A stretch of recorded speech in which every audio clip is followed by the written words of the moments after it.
Kepengurusan P3A, Ketua saya sendiri Robi Suwandi, Bendahara Eva Liska Batubara, Sekretaris Siti Zahra, dan juga kami mempunyai 2 orang Tuo Banda. Tuo Banda itu terdiri yang pertama Nasrul, yang kedua Edi Purnama.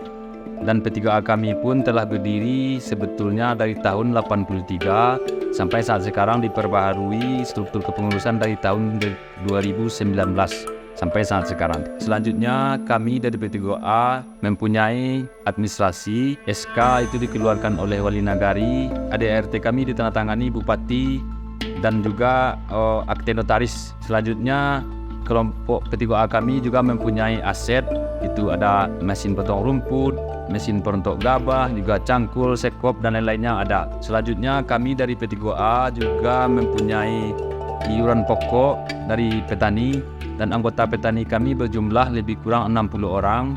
Setiap petani itu wajib mengeluarkan iurannya. Hasil iuran kami itu bukan dari saja dari hasil petani, dan juga hasil dari alsintan, semacam mesin potong rumput atau mesin perontok gabah itu kami punyai. Dan hasil iuran itu kami pergunakan untuk biaya rapat atau snack untuk rapat, dan juga mengadakan setiap turun ke sawah kami selalu mengadakan doa syukuran, yaitu di aliran irigasi kami.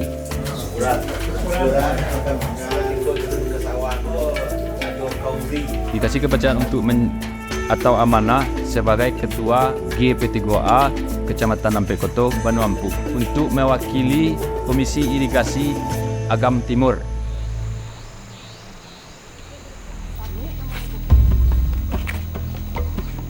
Saat ini kita berada di lokasi daerah bencana longsor di daerah irigasi Batang Siano, di mana DI Batang Siano adalah kewenangan Provinsi Sumatera Barat yang berada di daerah Agam dan melintas ke Kota Bukit Tinggi. DI Siano ini punya luasan areal 1.285 hektar dengan panjang saluran primernya 9.000 meter dan sekundernya juga sekitar 9.000 meter. Nah, pada DI Siano ini kita mempunyai P3A yang terdiri dari gabungan P3A Siano. Salah satunya adalah P3A Pondok. Suatu di bulan Maret 2023 terjadilah kejadian bencana dengan putusnya saluran irigasi di daerah kiri aliran DI Batang Siano dengan partisipasi masyarakat dan dikelola oleh P3A Pondok yang kejadian bencananya bulan Ramadan, jadi pas puasa, mengusulkan ke kita untuk melakukan perbaikan saluran irigasi yang jebol tersebut sepanjang 21 meter. Aspirasi dari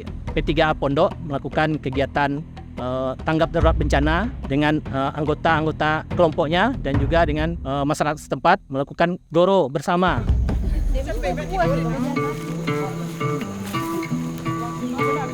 Kami sekarang berada di DI Batang Siano, aliran kiri.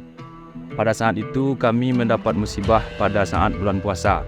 Alhamdulillah kami dibantu oleh Dinas SDABK Provinsi Sumatera Barat.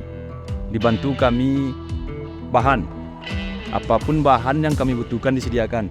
Cuman kegiatan itu dilaksanakan secara gotong royong oleh masyarakat Yorong Sutijo, khususnya anggota P3A Pondok. Alhamdulillah dalam 1 minggu kami siap selesaikan. Dengan keadaan bulan puasa, kami sekitar 60 orang tiap hari melaksanakan goro. Hasilnya alhamdulillah sama-sama kita lihat, udah sampai air ke lahan kami. Sampai saat sekarang ini kami udah mulai ke sawah lagi atau turun lagi ke sawah. Di P3A Pondok ini sudah terrealisasi 2 kegiatan, yaitu kegiatan pembangunan rehabilitasi irigasi tersier yang didanai oleh Dana Pembangunan Daerah atau DAK.